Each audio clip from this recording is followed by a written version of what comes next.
आज हम लोग टॉपिक स्टार्ट करने जा रहे हैं, वो है electric dipole in a two dimensional electric field. Clear है? फिर से एक बार, इलेक्ट्रिक डाइपोल या simply dipole in a two dimensional electric field. Clear है?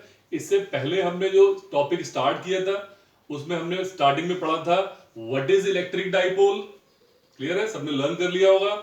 What do you mean by dipole movement, ये भी आप लोगों ने पढ़ लिया था, P equal to Q into two a. Clear है? फिर हमने टू इंपॉर्टेंट डेरिवेशंस किए थे। फर्स्ट था electric field intensity at axial line due to dipole, और लास्ट सेकंड हमने किया था electric field intensity at equatorial line due to electric dipole. उसी के आगे टॉपिक कंटिन्यू कर रहा हूं मैं, और टॉपिक है अपना next, dipole in a two dimensional electric field. Clear है? मींस आपके सामने स्क्रीन पे टू डायमेंशनल इलेक्ट्रिक फील्ड है, बोर्ड में बनी हुई है एक्स वाई एक्सिस में। ठीक है? ये एरो लगी हुई है, ये एरो शो कर रही है इलेक्ट्रिक फील्ड का डायरेक्शन। ये टॉपिक स्कूल एग्जाम के लिए न्यूमेरिकल पॉइंट ऑफ व्यू से भी बहुत इंपॉर्टेंट है। क्लियर है? तो ये हमें बोर्ड में मेंशन है two dimensional electric field. Sir two dimensional क्यों बोल रहे हो उसको आप? क्योंकि ये बोर्ड में एक्स और वाई प्लेन पे बनी हुई है और गैप क्या है सबका? इक्वल है। जब भी आप डायग्राम बनाओगे अपने नोट्स में ऐसे बनाना है आपने, गैप क्या रखना है बीच में? इक्वल गैप रखना है। इक्वल गैप क्यों रखा हुआ हमने?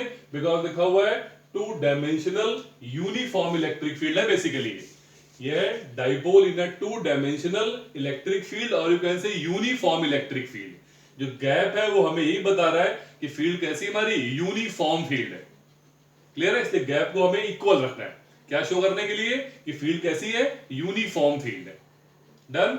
इस इलेक्ट्रिक फील्ड के अंदर सपोज दैट कोई एक डाइपोल रखा हुआ है, कुछ ऐसे करके एक ये डाइपोल रखा हुआ है इलेक्ट्रिक फील्ड के अंदर। क्लियर? कितने डिग्री पे? इलेक्ट्रिक फील्ड के साथ थीटा डिग्री पे ये एक डाइपोल रखा हुआ है। क्लियर है? ये चार्ज प्लस क्यू चार्ज, और ये सबको पता है माइनस क्यू चार्ज, और डिस्टेंस पूरी कितनी है? 2a।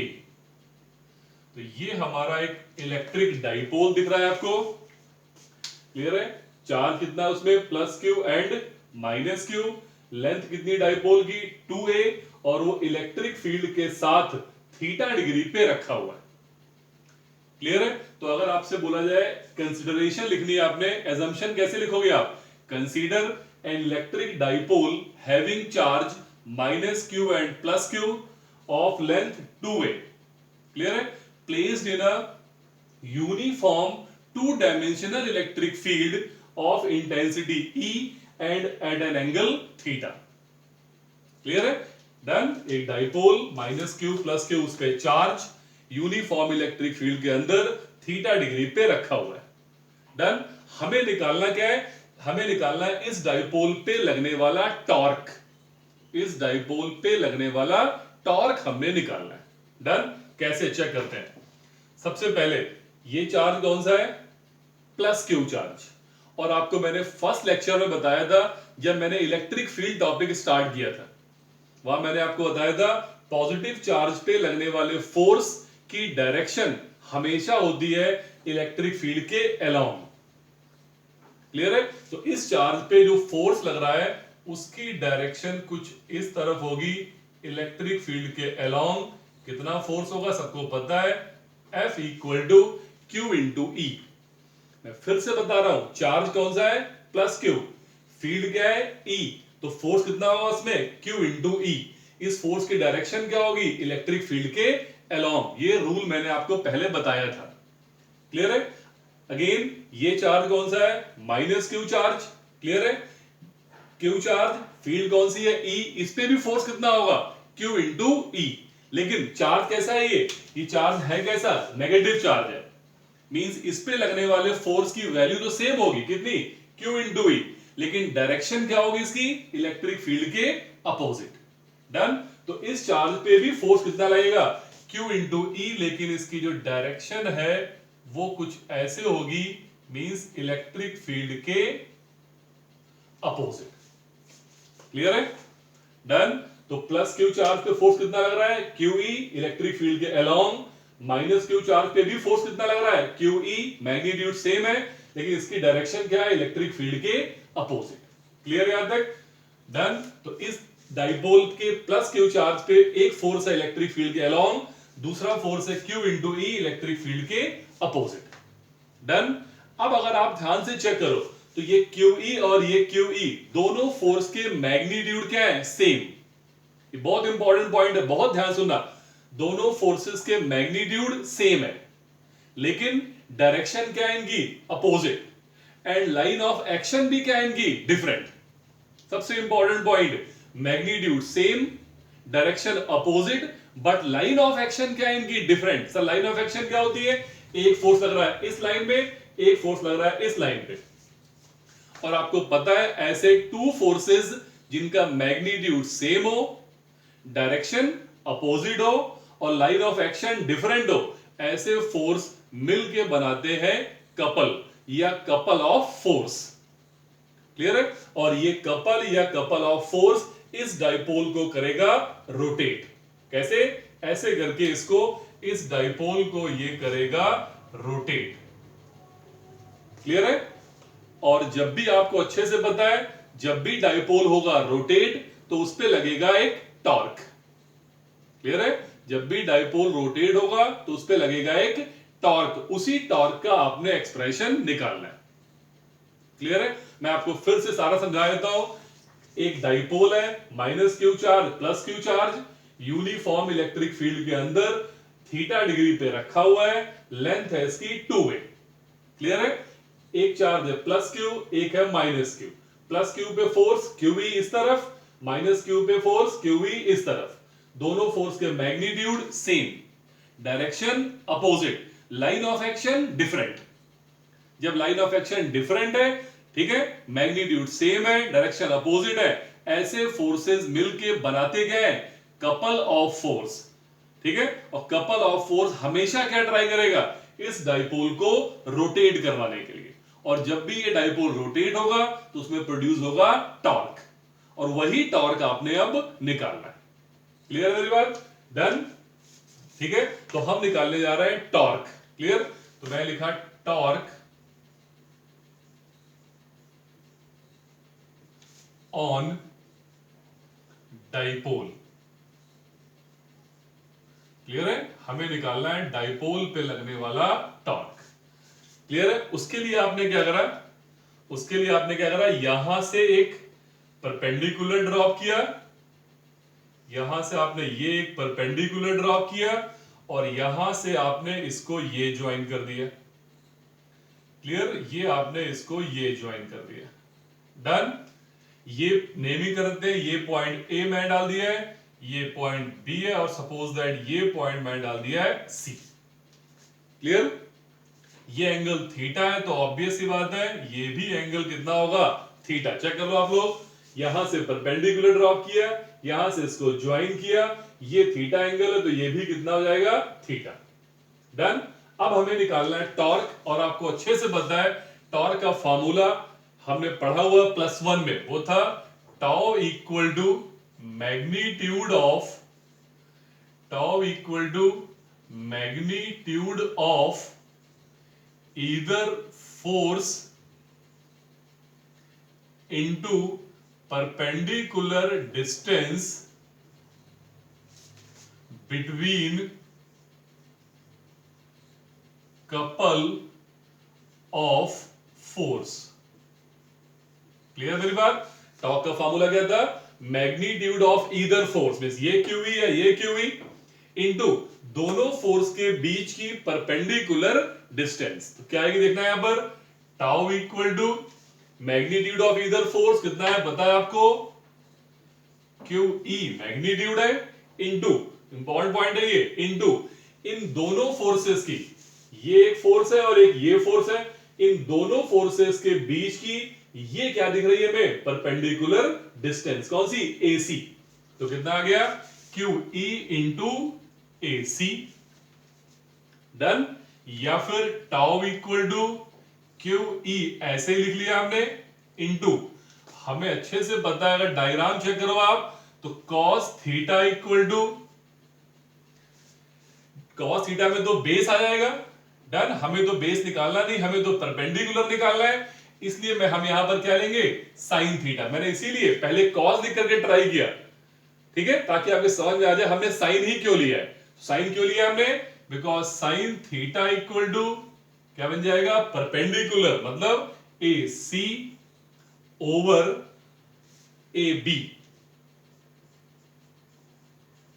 क्लियर है, sine theta equal to A C over A B. तो यहां से ए सी की वैल्यू कितनी आ गई, A B sine theta. Clear है, और ए बी है कितना यहां पर 2a, तो टाउ इक्वल टू कितना आ गया, क्यू ई, ए बी की वैल्यू कितनी है 2a साइन थीटा।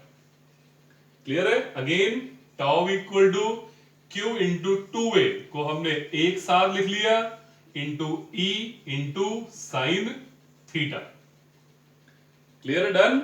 और या q इंटू 2a मैंने बताया था पहले भी, q इंटू 2a क्या होता है, p, तो आ गया tau equal to P E sine theta. Because आपको पता है कि p इक्वल टू कितना होता था, q इंटू 2a। चेक कर लो सब लोग, बहुत इंपॉर्टेंट डेरिवेशन। डेरिवेशन छोटा है लेकिन हमें इसमें मेंशन करना पड़ेगा कि क्यों टॉर्क प्रोड्यूस हो रहा है। ठीक है, टाउ इक्वल टू कितना आ गया, पीई साइन थीटा। अभी इसको आगे हम लोग वेक्टर फॉर्म में भी लिखेंगे। क्लियर है, पहले एक बार इतना मैं आपको फिर समझा देता हूं और आप लोग लर्न भी कर लो। आप एग्जाम में कैसे लिखोगे इसको, सबसे पहले आप डायग्राम बनाओगे, फिर आप लिखोगे या कंसिडरेशन आपने क्या की हुई है, डन। फिर बताओगे आप फोर्स एट ए कितना है, Q E, force at B कितना है, क्यू ई। फिर आप लिखोगे as the both forces are equal in magnitude, opposite in direction, but having different line of action. इस लाइन को जरूर लिखना आपने, having different line of action, so they provide a couple, so they form a couple, and this couple will try to rotate the dipole. और जब भी dipole होगा rotate तो उसमें प्रोड्यूस होगा टॉर्क। तो टॉर्क हमने निकाला है कैसे, torque equal to magnitude of either force, दिख रहा है हमें, into perpendicular distance between couple of force. Magnitude of force कितना रखा आपने, QE, ठीक है, दोनों फोर्सेस की परपेंडिकुलर डिस्टेंस कितनी है, AC। AC की वैल्यू निकाली आपने साइन थीटा की हेल्प से। हमने cos थीटा क्यों ले लिया, पता है कि उसमें आता है बेस, और हमें बेस की यहां कोई जरूरत है नहीं, हमें जरूरत थी परपेंडिकुलर की, तो हमने क्या लिया है, sine theta equal to AC upon AB। Done, clear है, AC अपॉन AB। यहां से ये AC की वैल्यू निकाली, कितनी आई, AB sine theta. Done, AB कितना है 2a, तो कितना आ गया QE into 2a sine theta. मैं लिख देता हूं यहां पर कि AB यहां पर इक्वल टू किसके है, 2a के, 2a मतलब लेंथ ऑफ डाइपोल। क्लियर है, Q और 2a एक साथ लिख लिया हमने, तो कितना आ गया Q into 2a into E sine theta. Q into 2a किसके बराबर था, P के बराबर, तो आंसर आ गया अपना tau equal to PE sine theta. यहां तक क्लियर मेरी बात सारी, डन। ये एक इंपॉर्टेंट डेरिवेशन है। अब इसके कई सारे केसेस हमने देखने हैं। क्लियर है, कई सारे केसेस इसके स्टडी करने हैं, टॉर्क के केसेस। क्लियर, तो हम लोग देखते हैं इसके स्पेशल केसेस कौन कौन से हैं। डन,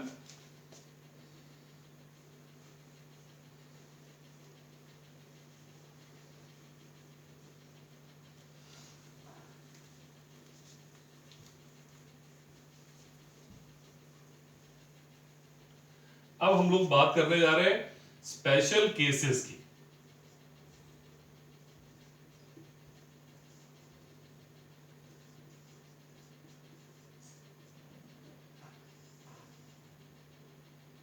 क्लियर है, हम बात करने जा रहे हैं स्पेशल केसेस की। देन क्लियर, तो सबसे पहला फॉर्म, सबसे पहले तो मैं तो फॉर्मूला लिख देता हूं। तो सबसे पहले टाउ इक्वल टू, अभी आपने फॉर्मूला पढ़ा, PE साइन थीटा। क्लियर है, अगर हमें वेक्टर फॉर्म में लिखना है, इन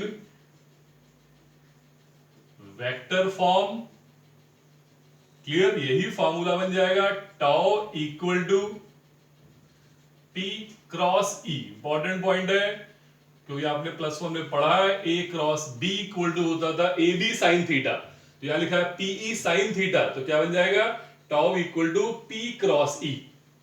डन। सेकेंड पॉइंट अगर आप चेक करो, क्लियर है? अगर आप सेकेंड पॉइंट देखते हो, इंपॉर्टेंट पॉइंट है ये, टॉर्क इज ऑलवेज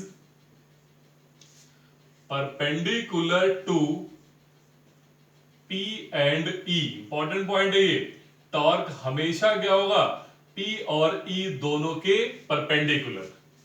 बिकॉज आपने पढ़ा है, जब आपको +1 में क्रॉस प्रोडक्ट पढ़ाया गया था तो आपको बताया गया था कि A क्रॉस B का जो रिजल्ट आता है वो हमेशा A और B दोनों के परपेंडिकुलर होता है। ऐसे ही tau equal to P cross E, तो टॉर्क की डायरेक्शन क्या होगी, always perpendicular to both P and E।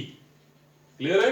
Third important point ये बोलते हैं if theta equal to 0 degree. Important point है, इफ थीटा इक्वल टू 0, 0 का मतलब क्या हुआ कि ये थीटा 0 मतलब डाइपोल कैसे रखा हुआ, बिल्कुल इलेक्ट्रिक फील्ड के अलोंग।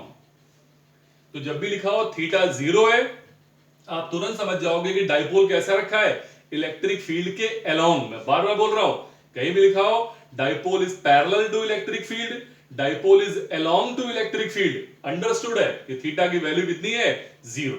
क्लियर है? इस केस में टॉर्क कितना आएगा, 0, बिकॉज हमें पता है साइन 0 हमेशा कितना होता है, 0, और ये होती है डाइपोल, इस पर ये होती है टॉर्क की मिनिमम वैल्यू। क्लियर है? मींस जब थीटा 0 है तो टॉर्क भी क्या आएगा, 0, और हम बोलेंगे टॉर्क क्या है, ये मिनिमम है। और सबसे important point, in this situation dipole is in stable equilibrium. ये सबसे इंपॉर्टेंट पॉइंट है। इसका मतलब थीटा 0 का मतलब क्या हुआ, नंबर 1 डाइपोल इलेक्ट्रिक फील्ड के अलोंग है, नंबर 2 डाइपोल इलेक्ट्रिक फील्ड के पैरेलल है, एंड नंबर 3 डाइपोल हमारा किसमें है, स्टेबल इक्विलिब्रियम में। सर स्टेबल इक्विलिब्रियम का मतलब क्या हुआ कि जैसे इस डाइपोल को अगर आप फ्रीली छोड़ोगे तो उसकी टेंडेंसी क्या होगी कि हमेशा धीमे धीमे करके नीचे आएगा और ट्राई करेगा कि वो इलेक्ट्रिक फील्ड के अलोंग हो जाए। जैसे इलेक्ट्रिक फील्ड के अलोंग होगा वो मूव होना स्टॉप कर देगा, और हम बोलेंगे डाइपोल किसमें हमारा, स्टेबल इक्विलिब्रियम में। Done. Fourth point, important point, if theta equal to 180 degree, important point है ये, टॉर्क की वैल्यू यहां पर भी कितनी आएगी, 0, बिकॉज साइन 0 भी 0 होता है और साइन 180 भी 0 होता है। लेकिन सबसे खास बात, बट डाइपोल इज अनस्टेबल। सबसे खास बात यही है, सबसे खास बात यही है। मींस अगर थीटा 0 है तो डाइपोल क्या है हमारा, स्टेबल। थीटा अगर 180 है तो डाइपोल क्या है, अनस्टेबल। तो कभी भी तुम्हें एग्जाम में न्यूमेरिकल में लिखा मिल जाए कि द डाइपोल इज स्टेबल, तुरंत समझ जाना थीटा 0 है। लिखा और डाइपोल इज अनस्टेबल, तुरंत समझ जाना कि थीटा 180 डिग्री है। सर दोनों ही केस में तो टॉर्क 0 आ रहा है, एक में स्टेबल है एक में अनस्टेबल है, ऐसा क्यों? सुना है ऐसे, बिकॉज अगर थीटा 0 है इसका मतलब डाइपोल कैसे रखा हुआ है, डाइपोल पहले ऐसे था, थीटा 0 है तो वो ऐसे इधर आ गया, ऐसे हो गया और स्टॉप हो गया। अब वापस वो नीचे नहीं जाएगा, वापस ऊपर नहीं जाएगा। क्लियर है? ये कौन सा केस है, थीटा 0, मींस डाइपोल किसमें आ गया, रेस्ट में। तो हमने क्या बोला कि वो स्टेबल है। लेकिन अगर थीटा आपने 180 कर दिया, मींस कुछ ऐसे कर दिया आपने कि डाइपोल को ऐसे करके, पहले ऐसे था अब इसको आप ऐसे ले गए, 180 इस तरफ कर दिया ऐसे आपने। जैसे आपने 180 किया, ये तुरंत फिर से ट्राई करेगा स्टेबिलिटी गेन करने के लिए, वापस आना स्टार्ट कर देगा ऐसे। मींस टॉर्क तो 0 हो जाएगा, टॉर्क तो 0 हो जाएगा, लेकिन डाइपोल किसमें आएगा हमारा, अनस्टेबल में। ये पॉइंट मत भूलना, stable means theta 0, unstable means theta 180 degree. Clear है? Point number 5th, if theta equal to 90 degree, tau equal to कितना आएगा पीई, बिकॉज हमें पता है साइन 90 1 होता है। इस केस में जो टॉर्क होगा वो होगा मैक्सिमम। तो ये 1 मार्क का क्वेश्चन स्कूल एग्जाम के लिए बहुत इंपॉर्टेंट बन गया कि when the torque is maximum and when the torque is minimum. Torque minimum कब होगा जब थीटा 0 है या 180 डिग्री है, और टॉर्क मैक्सिमम कब होगा जब थीटा कितना हमारा 90 डिग्री। क्लियर मेरी बात। एक क्वेश्चन और बन गया, when the dipole is stable and unstable. Theta 0 पे स्टेबल, थीटा 180 डिग्री पे अनस्टेबल। यहां तक पॉइंट क्लियर मेरा। Point number 6, point number 6 interesting point है। अगर ये डायपोल रखा हुआ है यूनिफॉर्म फील्ड में, uniform field means electric field हर जगह पे इक्वल है। अगर हम बात करें फॉर यूनिफॉर्म फील्ड, अगर हम बात करते हैं फॉर यूनिफॉर्म फील्ड, हमेशा याद रखना अगर फील्ड यूनिफॉर्म है तो QE इधर भी है, QE इधर भी है, दोनों फोर्स के मैग्नीट्यूड सेम है, डायरेक्शन अपोजिट है। इस केस में आप हमेशा याद रखना कि जो नेट फोर्स आएगा, जो नेट फोर्स होगा वो हमेशा कितना होगा 0। बहुत इंपॉर्टेंट पॉइंट है। अगर डाइपोल रखा है यूनिफॉर्म फील्ड में तो डाइपोल पे लगने वाला नेट फोर्स हमेशा क्या आना है 0। लेकिन पॉइंट नंबर 7, लेकिन अगर डाइपोल नॉन यूनिफॉर्म फील्ड है, ये बोलते हैं for non uniform field. Clear है। इस केस में जो नेट फोर्स होगा वो 0 के बराबर नहीं होगा। नॉन यूनिफॉर्म फील्ड में नेट फोर्स 0 के बराबर क्यों नहीं होगा? सुनिए एक बार, जैसे मान लो इलेक्ट्रिक फील्ड अब नॉन यूनिफॉर्म है तो या ऊपर ज्यादा होगी तो नीचे कम, नीचे ज्यादा तो ऊपर कम। अगर इलेक्ट्रिक फील्ड मान लो ऊपर ज्यादा है तो ये QE बड़ा होगा और ये QE छोटा होगा। ठीक है। अगर इलेक्ट्रिक फील्ड नीचे स्ट्रांग है और ऊपर कम है, अगर नीचे स्ट्रांग है तो ये QE बड़ा होगा और ये QE छोटा होगा। दोनों ही केस में ये QE और ये QE इक्वल नहीं होंगे। जब ये इक्वल नहीं होंगे तो ऑब्वियस सी बात है नेट फोर्स 0 नहीं होगा। क्लियर है मेरी बात की नहीं? इसका मतलब अगर डाइपोल रखा है यूनिफॉर्म इलेक्ट्रिक फील्ड के अंदर तो नेट फोर्स हमेशा 0, अगर नॉन यूनिफॉर्म फील्ड में रखा है तो नेट फोर्स 0 नहीं होगा। क्लियर है। टॉर्क हमेशा एक ही कंडीशन में 0 होगा, कब? जब थीटा 0 है या 180 है। सर थीटा 0 का मतलब क्या हुआ? मैं बार बार बोल रहा हूं, फिर से बता रहा हूं, थीटा 0 का मतलब क्या हुआ? पैरेलल या along to the field. Theta 180 का मतलब क्या हुआ? एंटी पैरेलल और opposite to the field. Clear मेरी बात की नहीं? तो ये सारे केसेस आपने ध्यान से रखने। डन। पहला केस मैंने क्या बताया था? Tau equal to P E sine theta. Clear. In vector form क्या बनेगा? Tau equal to P cross E। Done. Torque is always perpendicular to both P and E। Done. Theta 0 है, torque minimum and the dipole is in stable equilibrium. Theta अगर 180 degree है, torque तो 0 होगा but dipole is in unstable equilibrium या simply unstable. Clear है। दोनों ही case में टॉर्क लेकिन क्या होगा? Minimum. Done. If theta 90 tau equal to PE, ये टॉर्क की मैक्सिमम वैल्यू है। अगर डाइपोल यूनिफॉर्म फील्ड में रखा हुआ है नेट फोर्स हमेशा 0, नॉन यूनिफॉर्म फील्ड में रखा है नेट फोर्स 0 नहीं होगी। ठीक है। सर टॉर्क 0 कब होगा? सिर्फ एक ही केस में टॉर्क 0 हो सकता है। क्लियर मेरी बात? इस पे हमें बहुत अच्छे न्यूमेरिकल मिलने वाले हैं। एक टॉपिक में नेक्स्ट लेक्चर में और कराऊंगा, उसके बाद इन सारे टॉपिक्स के न्यूमेरिकल हमने करने। मैं एक असाइनमेंट दूंगा, डाइपोल की असाइनमेंट, वो हम क्लास में डिस्कस करेंगे। क्लियर है। मैं एक बार फिर से 2 मिनट में रिवाइज कर देता हूं सारा। एक डाइपोल था, यूनिफॉर्म इलेक्ट्रिक फील्ड के अंदर रखा हुआ है, प्लस Q चार्ज पे फोर्स लग रहा है, QE इधर, माइनस Q पे QE इधर। दोनों फोर्स के मैग्नीट्यूड क्या है? इक्वल। डायरेक्शन क्या है? अपोजिट। लाइन ऑफ एक्शन क्या है? डिफरेंट। ये मेंशन करना पड़ेगा डेरिवेशन में। क्लियर है। ठीक। तो ये दोनों फोर्स मिल करके प्रोड्यूस कर बनाएंगे कपल। ठीक है, और ये कपल इस डाइपोल को रोटेट करेगा, ठीक है, कैसे, ऐसे रोटेट कर रहा है इसको, क्लियर है, डन। फिर हमने टॉर्क का फार्मूला कैसे निकाला, पता है, magnitude of either force into perpendicular distance, tau equal to magnitude of force क्या रखा, क्यूई, डिस्टेंस क्या लिया हमने, एसी, और एसी की वैल्यू कितनी आई थी, 2a sin थीटा। सॉल्व करके आंसर कितना आया था, tau equal to PE sin theta, और ये आ गई उसका वेक्टर फॉर्म। आप नोट्स में ये सारा लिख लोगे, केसेस के लिए स्पेस ना हो तो आप ब्लैंक पेज में लिख लेना सारे केसेस, क्लियर है, डन। इसको आप लिख करके अच्छे से रिवाइज कर लेना आप लोग, क्लियर है, ओके, थैंक यू।